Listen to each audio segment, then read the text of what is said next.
Good afternoon. Thank you for joining us. Well, BC will expand involuntary care for people with mental health and addictions issues. This comes after some disturbing attacks in public and as the toxic drug crisis continues. Oh, but some warn, though, that mandatory treatment is traumatic and ineffective. We'll hear from the Canadian Mental Health Association. And first up, Moms Stop the Harm and Coquitlam Mayor Richard Stewart. We're asking you, is involuntary treatment the right path for BC? I'm Michelle Elliott. Welcome to BC Today.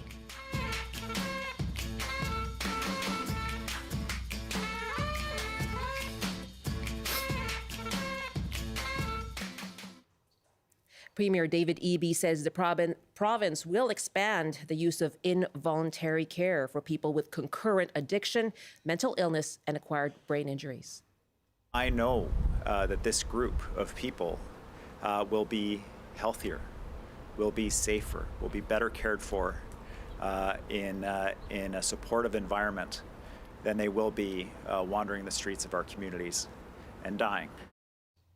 Now, Eby says mental health units will open at correctional facilities across BC. The first will be in Surrey, and new regional facilities will provide long-term care and housing. Patients will receive holistic care, as they call it, according to the province's chief scientific advisor for psychiatry, toxic drugs, and concurrent disorders. His name is Dr. Daniel Vigo.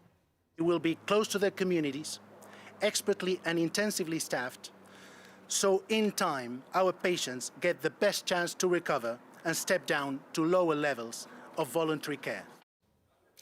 So, will it work? Adam Olsen is a Green Party MLA, and he says the NDP and the Conservatives in BC are putting too much emphasis on involuntary care as a solution.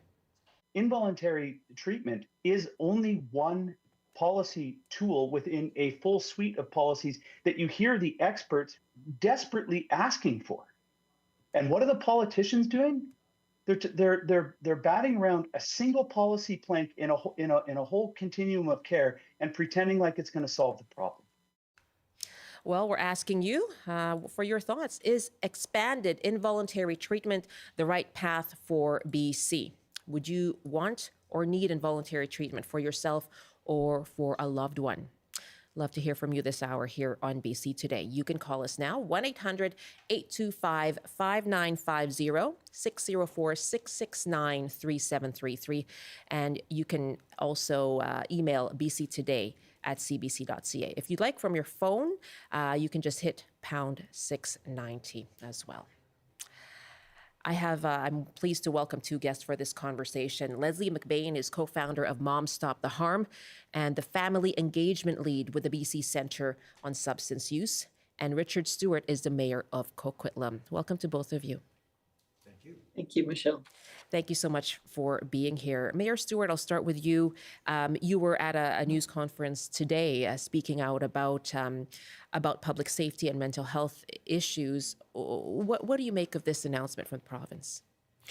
Well, I do agree with those that say that this has to be part of a large suite of options. We need care for those who want help with their addictions and their mental health. We need them to be able to receive help right immediately, on demand. And for those who don't know they need help, we need to find ways to be able to help them as well, because we are losing people 5, 6, 7 a day to the addictions and the mental illness that is preventable. These losses are preventable. And as a father of someone who has been in involuntary care, has been committed to a psych ward, I truly believe that it's one of those tools that we can use. Leslie, is this the right tool to use for BC? This is, as both guests have said, one tool.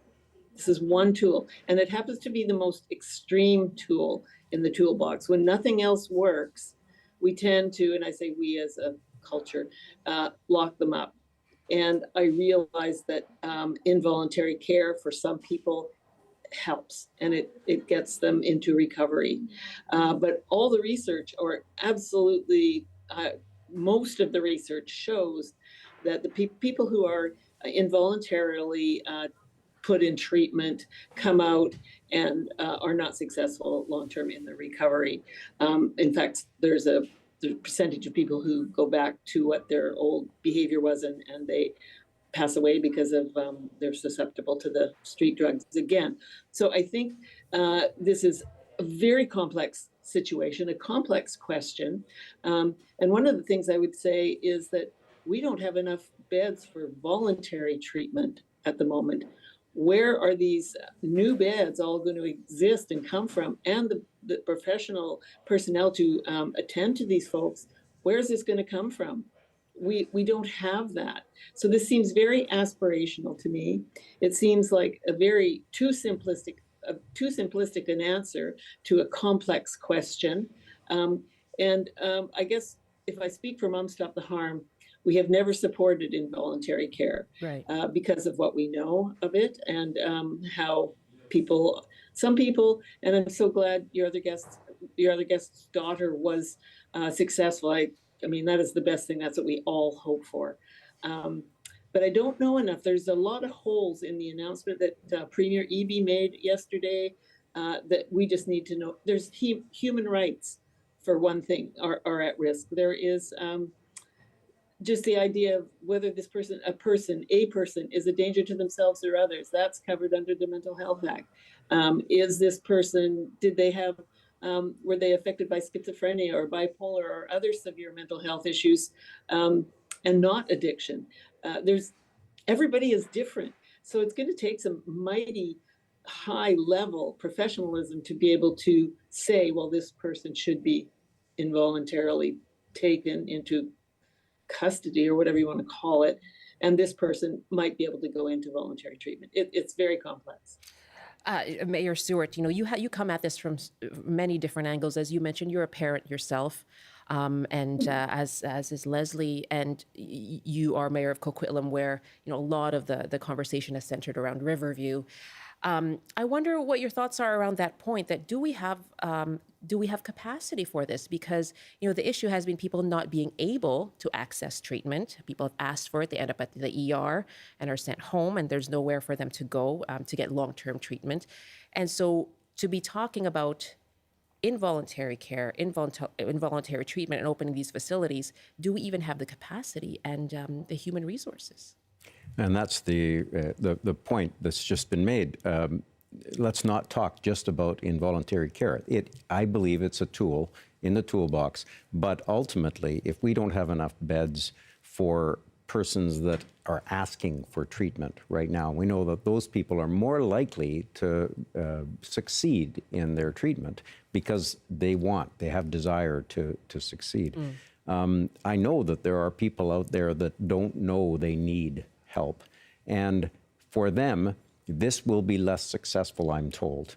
It will, though, change one reality, and that is the imminent risk to oneself or others is covered by the Mental Health Act.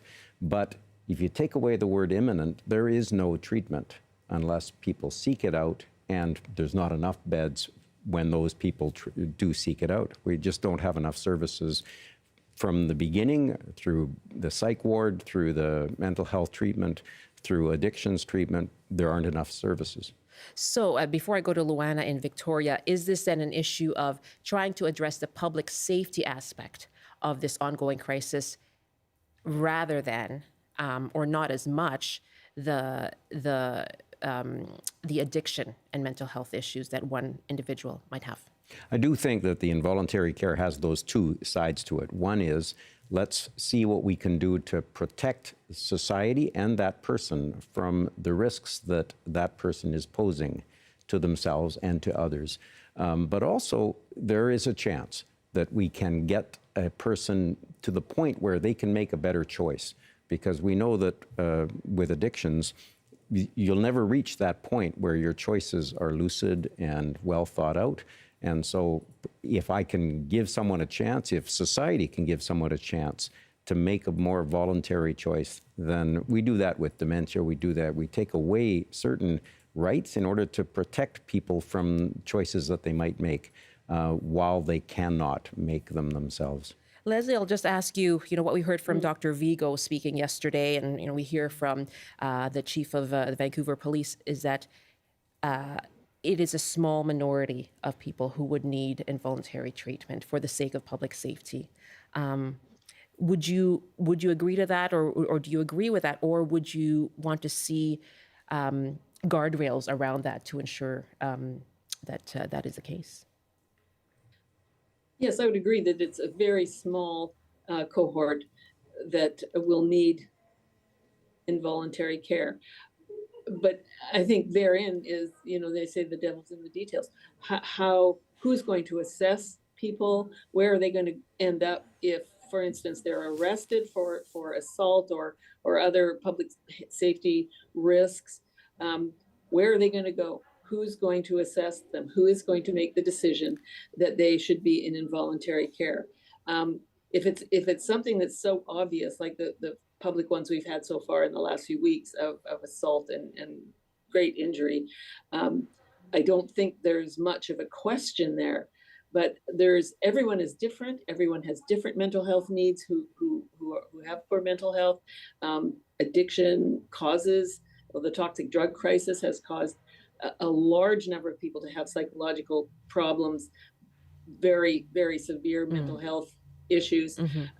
Why don't we start addressing that and roll out a better, bigger, more research-oriented, safer supply so that so this cohort isn't growing that's going to need this this involuntary care.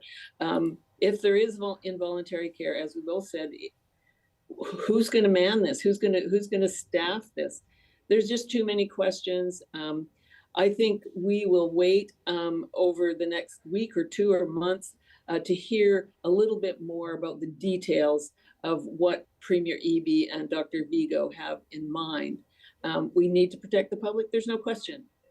We need to treat folks who want to be in treatment. There's a great mistrust out there among people who use drugs of our broken systems. How are we going to help them trust the system to get into voluntary care? It's a mountain of problems that cannot be solved by the most radical one, which is involuntary incarceration.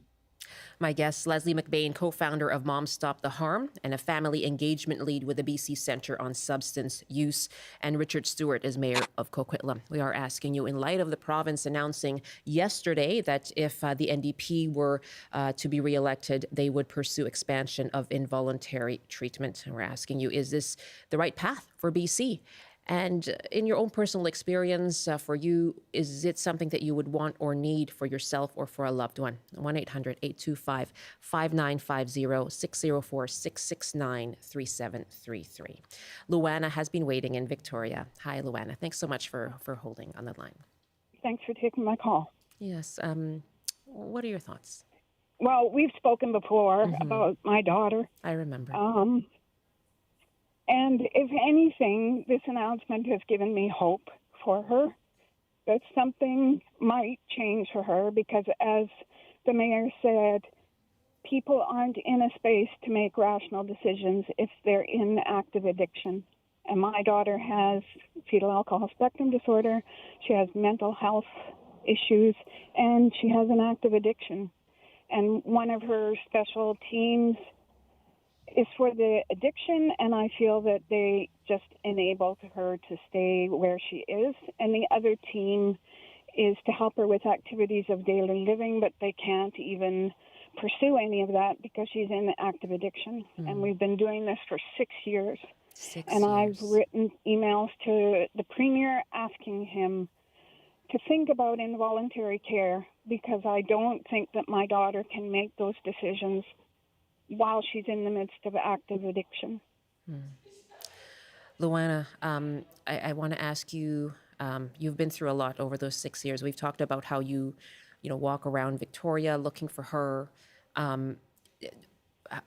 How confident are you that treatment would be effective? Something the criticism we've heard is, for one thing, it can be traumatic for people who are forcibly treated, and it doesn't work because people, once they leave, involuntary treatment may be at higher risk for overdose.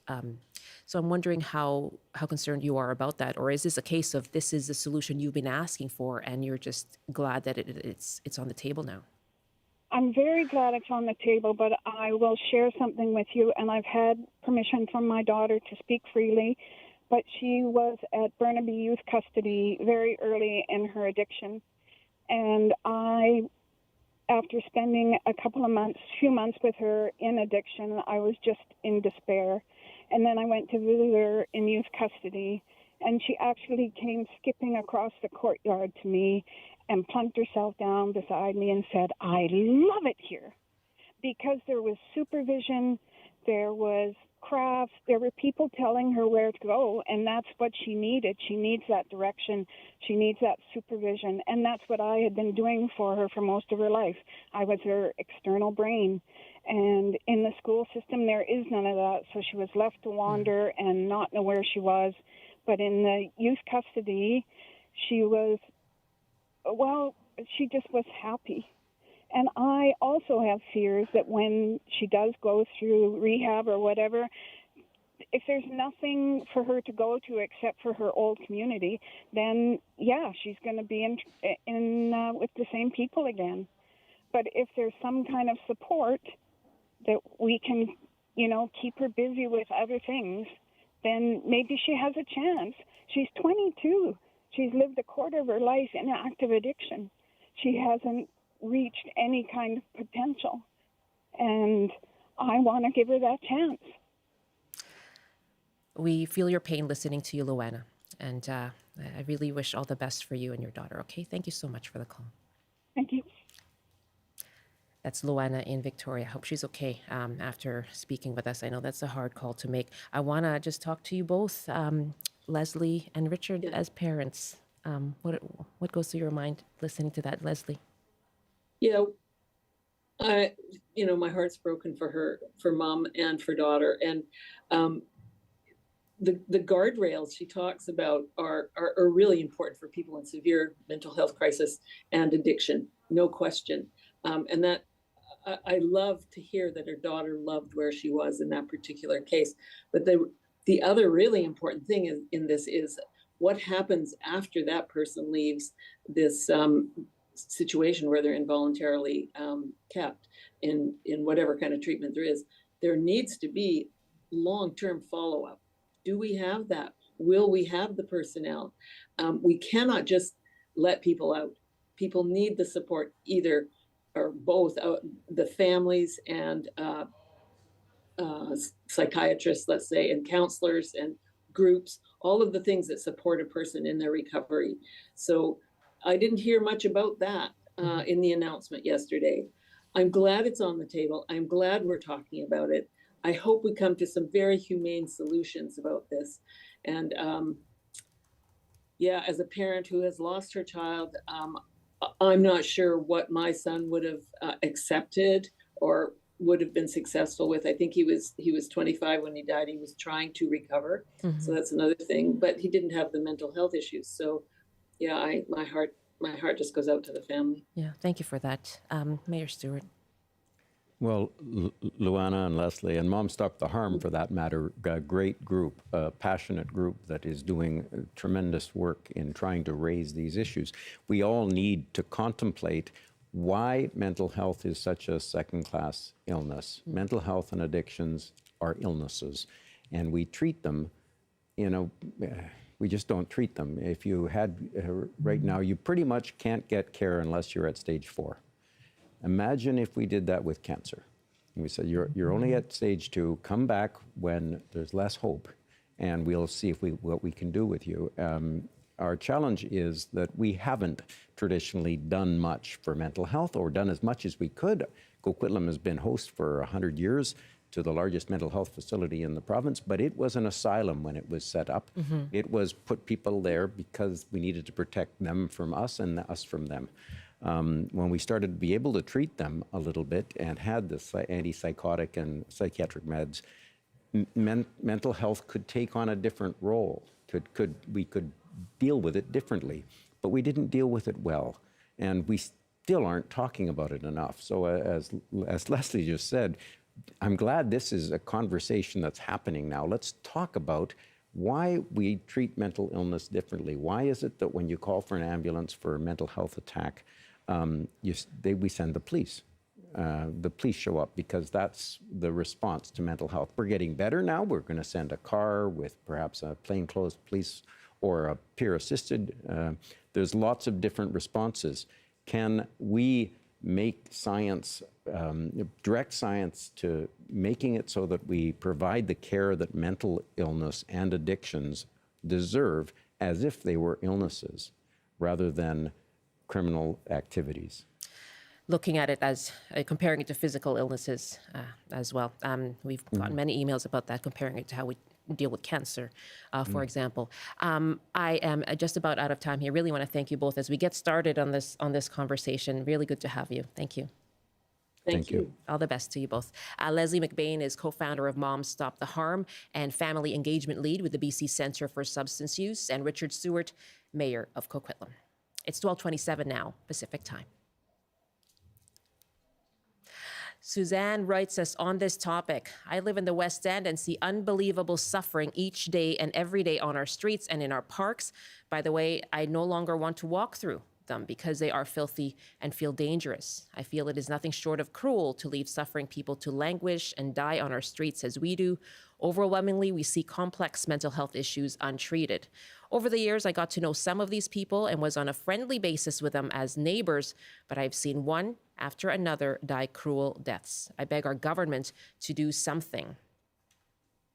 Allison writes, as someone who's worked with mental health clients for over 30 years, the two pieces that are absolutely critical regarding healing and stabilization are motivation and working with trauma.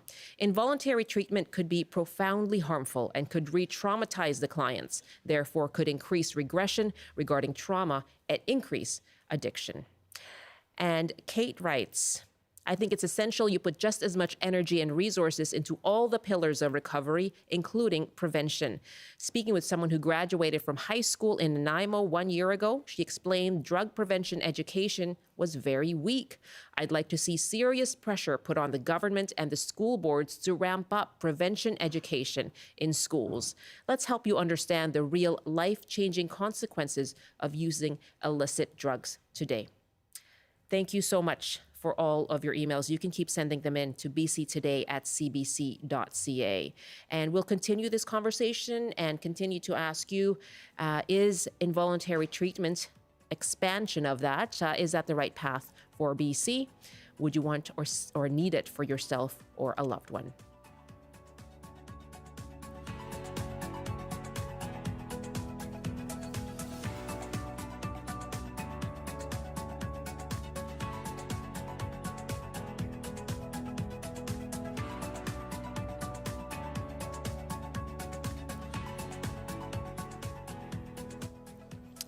Jeffrey is on the line now from Kelowna. Hi, Jeffrey. What are your thoughts? I just wanted to make a couple of points. I'm a frontline. I'm an emergency physician. I've also lost a couple of people I care about to accidental overdose. I just, as a wiser person than me once made an analogy that our treatment towards people with addiction is kind of like we're pulling drowning people out of a river. We keep doing it, but we kind of need to ask the question, why are people ending up in the river and floating by us in the first place? And I think I'd like to make a couple of points. One is I think we need to address some of the upstream causes that lead to addiction. And I think we need to adequately address homelessness or lack of housing affordability, economic insecurity. I think a lot of these things at least partially drive it. Also, people's unmet mental health and mental health needs and pain needs is another factor. But I'm not sure involuntary admission of people for treatment of addiction is going to be a solution. I mean, if it worked, I think we would have done it by now. And there may be isolated cases where it works, but I think involuntary treatment probably overall will be a failure. And I also just wanted to point out that while I support harm reduction and some form of safe supply, I worry that I think we have to protect those people who are drug users from accidental overdosing. And so I think safe supply is part of that. But I think you have to have guardrails in place because I think there is at least some evidence that's credible that overly lax safe supply, especially with regards to hydromorphone, has led to diversion. And I think that can unintentionally cause increased addiction because there's increased supply, increased availability, and then if those drugs end up in some person's hands, and some people are just prone to addiction. And I think that's been one problem with safe supply. So while I support harm reduction and safe supply, I think there have to be guardrails in place. Really good to hear from you and your perspective as an ER doctor in Kelowna, Jeffrey. Thank you. That's Jeffrey joining us from Kelowna. A lot more calls on the line here that we'll get to in our next half hour, along with our next guest. Johnny Morris is CEO of the Canadian Mental Health Association in BC. They have issued a report just in the last month, in August, where they state they are concerned about an increasing trend towards expansion of involuntary treatment. So we'll hear from Johnny Morris coming up in our next half hour, and back to your calls as well. Right now it is 12:31, time for a CBC News update. And here's Robert Zimmerman. Good afternoon. The Mayor of Vancouver says he and a coalition of other BC mayors are calling on the federal government to take urgent action to help local communities tackle public safety and mental health issues. Ken Sims says they want legal and financial support as BC implements mandatory care along with a national strategy to stop the flow of illicit drugs and stolen vehicles through BC ports. Sims says the mayors are also calling for bail reform. The provincial government says it has reached an agreement in principle that will help wildland firefighter provisions like those in other public safety careers, such as paramedics and corrections workers. Under the plan, those firefighters may receive their earliest pensions up to 5 years before regular members of the Public Service Pension Plan. And the Housing Ministry says another 21 local governments have been granted extensions to change their zoning bylaws and upgrade infrastructure in the NDP government's plan to get more homes built. The ministry says the extensions will allow local governments time to comply with the changes to have more row homes, triplexes, and townhomes. And now the forecast on the north coast. Rain this afternoon with strong winds and a high of 16. Highs reaching 20 and clearing this afternoon in the Peace. In the central interior, a mix of sun and cloud with a high of 18. Highs to 23 with sunshine in the Kootenays. In the southern interior, sunny with a high of 23 as well. And for Metro Vancouver, Greater Victoria, and the Fraser Valley, mainly sunny this afternoon with highs around 19. That's your CBC News update from Vancouver. Thank you very much, Rob. Come. Rob Zimmerman in the CBC Vancouver newsroom. Well, there were some proud moments for Canadians at last night's Emmy Awards. If you saw them, you saw Dan and Eugene Levy hosting on stage. Yeah, that was a delight. And also the TV series Shogun has won the most awards for any show in one season. Now, Shogun is set in 17th century Japan, but much of it is actually filmed right here in Metro Vancouver. Plus, one of the stars is Nelson's own Hiromoto Ida. And now, the Emmy-winning special effects coordinator is Cameron Waldbauer. Cameron told Stephen Quinn this morning on the early edition about the award and how he got his start in showbiz. I started almost 30 years ago. Wow. Just sweeping the floor in a special effects shop, and just slowly worked my way up to the top. And here we are with an Emmy win. It's pretty exciting. It's pretty fantastic for everybody in the city, really. It's we have quite the entertainment industry going on here, and to have a show that's won the most Emmys in history filmed in Vancouver is pretty exciting. All right, well, congratulations to Cameron and to everyone over at Shogun.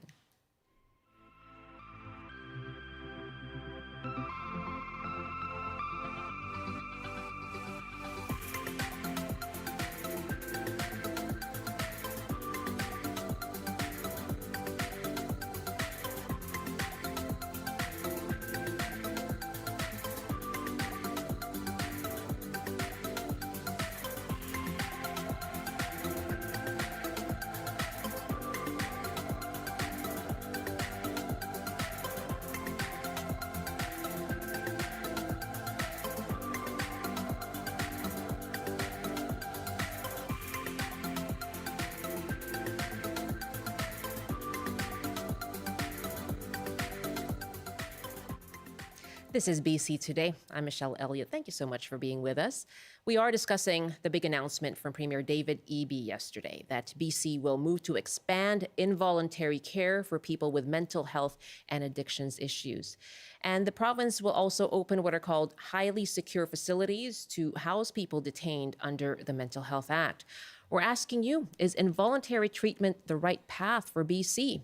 Would you need or want it for yourself or a loved one? You can call us now, 1-800-825-5950, 604-669-3733. You can hit pound 690 on your cell phone. Now, the Canadian Mental Health Association BC says it's concerned about a growing trend expanding involuntary care in the province and across the country. Johnny Morris is CEO and joins me now. Good afternoon. Hi, good afternoon, Michelle. Welcome back to the program, Johnny.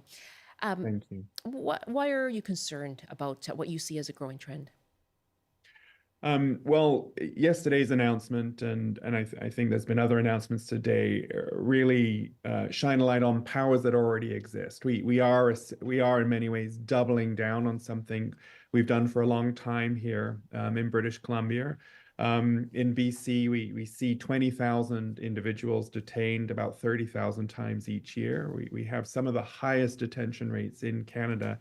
And what that suggests to us at CMHA, who've been campaigning on this issue for a long time, is something's clearly not working in multiple parts of the system to keep people from needing that kind of very intensive, very intrusive, and very coercive kind of care. We really do need to get to the point, Michelle, where everything that becomes available when you're involuntarily detained under the Act should be available in parallel in the community. And you've had listeners call in today, and we hear every day how hard it is to knock on the door of the voluntary system. And that's the challenge, is why the attention over here when we really could be beefing up the voluntary system so that when you knock on the door, you get a yes when it comes to care. You don't have to wait until you're apprehended and detained under the Act. You were listening as well to Leslie McBain and Mayor Richard Stewart, and Mayor Stewart and Leslie McBain referred to some of the recent incidents that, this, Mayor Stewart said this is also about preventing potential harm to oneself or the public. And so how would you deal with really difficult, those, the very small minority that we hear about, allegedly the accused in the downtown Vancouver attacks, who the person alleged in this case had multiple mental health incidents. So in theory, you can be against forced treatment, involuntary treatment, but how do you deal with that kind of case, such a difficult case in practical terms? Yeah, I think the kind of the binary of yes, involuntary and no involuntary care can kind of lead us into a very tricky situation. We've long held the view that admission under the Mental Health Act for treatment for mental health concerns can be very, very necessary. And of course, securely supporting people who have great risk of violence as well should be done carefully and properly as well. There was a very high-profile case in the UK recently where sadly 3 people died, and someone with a mental illness was found guilty of those attacks. And what the UK did, which was very, very interesting, was they did a completely comprehensive review of the community mental health side of the equation. What failed there? And they came forward with a bunch of recommendations that showed that the involuntary detention side had worked in that particular case. But there were lots of other things that went wrong, like assessment of risk, making sure the person didn't get disconnected from teams, making sure that medicines, and that's largely missing from these debates. And again, I think it's been shared with me, and it's been on social media, that this case last week, I think the person was actually waiting for a psychiatrist for some time. And so with all of the attention on detention, containment, there also needs to be some very real attention on the care. Are we meeting the threshold of ensuring the right care is provided there? And there's a balance there, a balance between the need for involuntary care, but making sure that we avoid people from needing that, and we're keeping people safe in community without them waiting for treatment as well. Johnny Morris is my guest, CEO of the Canadian Mental Health Association, BC. Let's take more of your calls now as we ask you, is involuntary care the right path for BC? Is it something you would need or want for yourself or a loved one? And Richard is on the line in Victoria. Hi, Richard. What do you think? Hi, Michelle. I'm glad you asked the current guest the question that you did a minute ago about the situation in Vancouver recently. Because I'm just going to dumb it down, based partly on an experience at 9 o'clock this morning when a young woman, probably looked to be sort of early to mid-20s, in pajamas and bare feet, walking on the sidewalk along Douglas, suddenly did a rapid 90-degree turn straight out into the street. If there's any advocate who thinks that that person is in danger of greater traumatization by being involuntarily admitted, then that advocate, and there are plenty of them, really need to stop and take a look at their motives.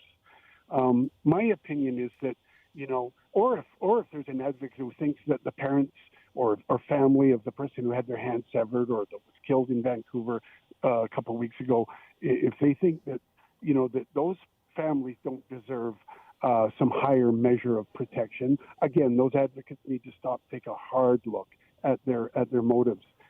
In my opinion, and this may not be popular, but the advocates for a lot of our people who are on the streets and suffering from addiction and some creating public danger and so on, the advocates are a huge part of the problem. They've developed this tendency to weaponize the word stigmatization and apply it to anyone who even says, wow, that neighborhood didn't feel safe. Oh, you're stigmatizing. Or they weaponize stigmatization. They've also been a huge part of refusing for 7 years now to triage groups of people who are living in encampments and so on. They didn't want to, quote, other, unquote, anyone. And thus they would take 100 people, put them all in the same motel, and then 5 or 6 fire calls a week and overdoses and weapons being found. So, Richard, do you think that this has been, I'll ask you a couple of questions, but it's been sort of politicized in terms of, advocates or politicians, like those are the voices that you're hearing? Mm-hmm. So, I think it's, would you, pardon me, I'm sorry to jump in. I wonder though, when you speak about the advocates, are there is also, so many people in BC have experience with mental health issues. It's incredibly common, and so I guess I'm asking you: are advocates not speaking for people and their lived experiences? It seems to me, and I don't want to sort of criticize the individual intentions of any particular advocate, but the general trend is for advocates to have tunnel vision and to, as I said, with that tunnel vision, they then develop this tendency to gaslight people who express concerns or criticize, we don't want this in our neighborhood or we don't want that. What they do is they're denying the empirical experience of thousands and thousands of British Columbians every day. And the advocates in too many cases are saying, no, you didn't really see that. You just imagined it. Or how dare you stigmatize these people? And this is not a constructive approach when the conversation is not allowed to include the elephant in the room and the conversation is not allowed to be comprehensive. Rich. And it is only supposed to be empathetic toward a group of people, then it's not constructive. I appreciate your call very much, Richard. It sounds like you've felt over the last, you referred to 7 years, I guess the duration so far, unfortunately, of the toxic drug crisis, that you feel that voice or your perspective has not been heard. So I appreciate that you've spoken with us today. Really good to hear from you in Victoria. Thank you. Emily is next in Oliver. Hi, Emily. Hi there. Thanks so much for calling in. What did you want to say? What are your thoughts on increasing or expanding involuntary treatment in BC? Well, I guess the irony, I think of it is not lost on me. I've worked for over 25 years on the front line of mental health and addictions, from the downtown east side to the Okanagan. And honestly, there are huge, huge gaps in our system. And I feel like we're going from really inefficient care to the most extreme lock people up. And there's a whole host of services that we don't provide in between. For example, I've worked in a number of BC housing, supported housing units, and I've watched mental health workers come in and say, I can't help this person until they deal with their addictions. And then addictions workers walk in and say, until they deal with their mental health, we can't do anything here. People come in, they want detox on demand, we can't get it. They come in, they want to go to a treatment program. We can't find them one right away. Counseling. Almost nobody can get a counselor. It costs a fortune to see a private counselor. We know from the work of Dr. Bruce Perry that relationships are key to dealing with mental health and dealing with trauma. We don't have enough community outreach workers. We don't have enough counselors. If you go to mental health, you're put on a 6, 8, 10-month waiting list for a counselor that you'll get to see once every 6 weeks. It's inefficient. So we have all these huge, huge gaps in our system, and we're saying to people, we failed you, so now we're going to lock you up. I don't like it. And Emily, you worked in the addictions field, is that right? Yes. Your last statement there, is that the case? You know, the report from the CMHA says that the provinces or governments tend to wait until we're at a crisis level. So is that where we're at now? And do we need more of, this, as you call it, and Leslie McBain called it as well, this extreme measure just as a stopgap because of the situation that we find ourselves in? Well, this situation has been growing ever since we decided that we would close all hospitals and facilities and put care into the community. The problem was the care in the community never came. And so, in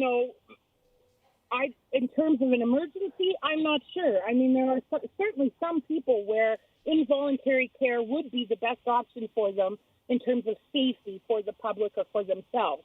But there's a whole host of other people that we could stop the deterioration. We could catch them before those things happen. If they had relationships with people in the community, then those people would know when things are going off the rails.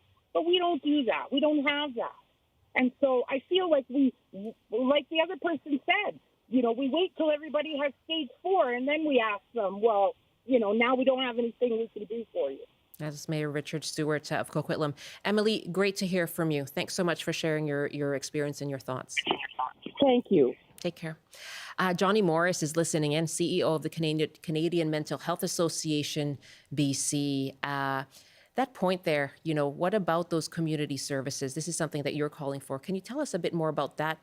In this announcement yesterday, did you see any focus or any promise or optimism that what's missing when it comes to making treatment available is coming? Yesterday, I didn't see much of that. And just back to the two callers, I think that exemplifies these two worlds that we're trying to hold. Of course, wanting to keep communities safe is an absolute priority. Having people feel safe in their communities, everyone feeling safe. Coupled with what your last caller was saying about the inefficiency of the system. I would say, that over time, we have seen over the past number of years, more efforts, more attempts to really get to people sooner than later. And unfortunately, I think with the emphasis of this announcement yesterday, a lot of that kind of is missing. And I think what your last caller described is a reality for many. I mean, just this week, I'm navigating the system for a family, and I'm hitting closed doors as I navigate that system. So when it comes to, we've put forward 31 recommendations for any government coming in to consider, and it really does need to look at what truly are evidence-based solutions and interventions that are going to help people in the community, whether that be, as the last caller said, strong access to counseling and psychotherapy, ensuring more of us have access to GPs, making sure, as Mayor Stewart said, we don't wait until stage 4. Like, people with severe and enduring mental illness can absolutely benefit from medications and treatments. And what we do know is that a whole range of mental health and substance use problems are very, very treatable when the treatment is available to treat them. It doesn't have to be involuntary. If we actually made those treatments available, things would be a lot better. The thing I would say about involuntary care in BC is the legal powers already exist, and as I mentioned before, we detain lots and lots of people each year, but we do need to look at the checks and the balances and the quality of care that people are being involuntarily detained in. Are they being contained or are they being cared for? And we just need to look at the Ombudsperson's report a few years ago that really did highlight very systemic challenges within our hospital system that we need to account for. If people are going to be detained, as the Premier said the other day, with dignity and humanity, we need to absolutely make sure that the culture of care in the mental health system in BC is fit for purpose and can deliver on that. And several years ago, the report from the Ombudsperson indicated that it was not doing that. So we need to make sure that the checks and the balances and the oversight are there to ensure that people have good outcomes. And right now, the evidence is pretty mixed, if not poor, when it comes on, when it looks at the impact of compulsory care, involuntary care for the treatment of things like substance use disorders. Let's take another call. Leanne is on the line from Campbell River. This is something you have personally experienced, Leanne. It is, yeah. Yeah, I've been in recovery for the last year now. And ahead of that, I was living on the street in Victoria, using fentanyl. And having been diagnosed with mental health conditions, I have been held under the Mental Health Act before. It's not ideal, but it has been for my own safety. And the biggest thing I would say, the argument is that involuntary care is traumatic or it's infringing on people's freedom. I have to say that being physically and mentally addicted to opiates is not autonomy and it's not freedom, and it is unbearably traumatizing in and of itself. So. How are you doing now? Very well, actually, with many supports behind me and very privileged financially because of my parents, so that plays a huge role. That's really great to hear, Leanne. Can I ask you what helped you after? Because another argument we're hearing is there's no support for once you leave involuntary treatment. Absolutely, and that's been something I've had huge issues with in the past. Again, I've been lucky to have been housed appropriately, medicated appropriately. I have a psychiatrist, I have a therapist, I have all these resources, and without that, there's no way I would have been successful. And community is key as well. What do you think of this expansion, then, that's being promised by David Eby? I mean, I would say it's quite convenient that it's the election's fast approaching. I don't think it's irrational to propose involuntary care, but like the previous caller said, until voluntary care is accessible for everyone quickly, I think it's completely unreasonable to move to this step at this point. Leanne, I'm so thankful that you called, and really good to hear how well you're doing. Thank you very much. Yeah, thanks so much. Yeah, take care. That's Leanne at Campbell River. Kim is on the line in Vancouver. Hi, Kim. Hi. Hi there. What did you want to share with us? I wanted to share that I have experienced a pretty extreme trauma event about 10 years ago. So I am 48 years old now, and in my late 30s, I experienced a stranger coming into my home, attacking me, leaving me to die. And I came out of that experience okay. And I attribute coming out of that experience okay 100% to my childhood and the experiences I had growing up. And those were, I was involved in sports, I was involved in the community, I was involved in events that happened through school. And so my parents were not alone in being my support network. I think that in our city, the issue needs to be tackled at the childhood level. I think that once people have experienced trauma and get involved in the drug scene in the downtown east side, it's really hard to bring them back.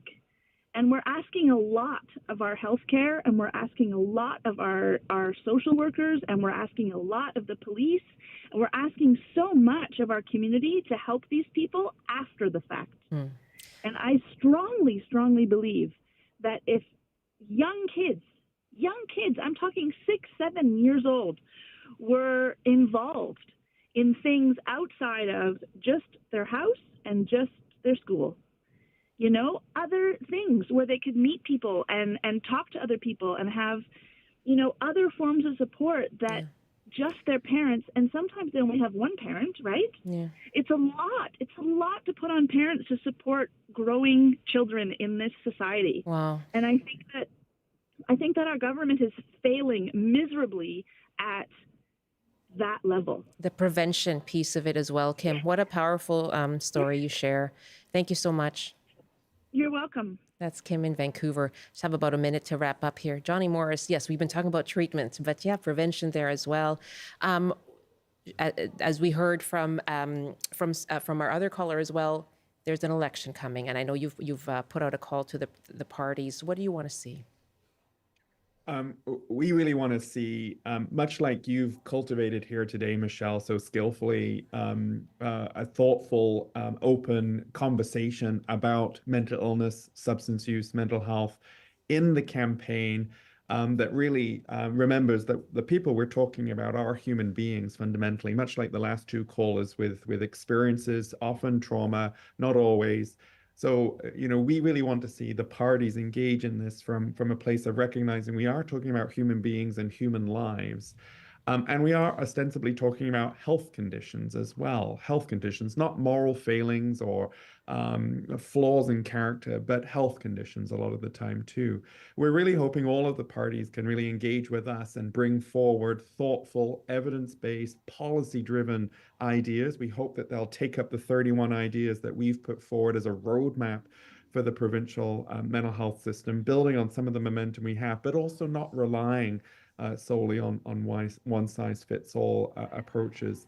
And I do think when you engage the public, like you've done today, Michelle, we can depolarize and depoliticize this and really get to the fact that human lives and people are at the center of these decisions that actually have far-reaching and profound impacts upon people's lives. And I really appreciate what you've been able to do today during this call-in. I appreciate your time. It has been a very good discussion. Thanks to all of our callers, and thank you to you, Johnny. Have a good day. Thanks, Michelle. Take care. Johnny Morris is CEO of the Canadian Mental Health Association, BC. Thank you so much for all of your calls and your emails on this.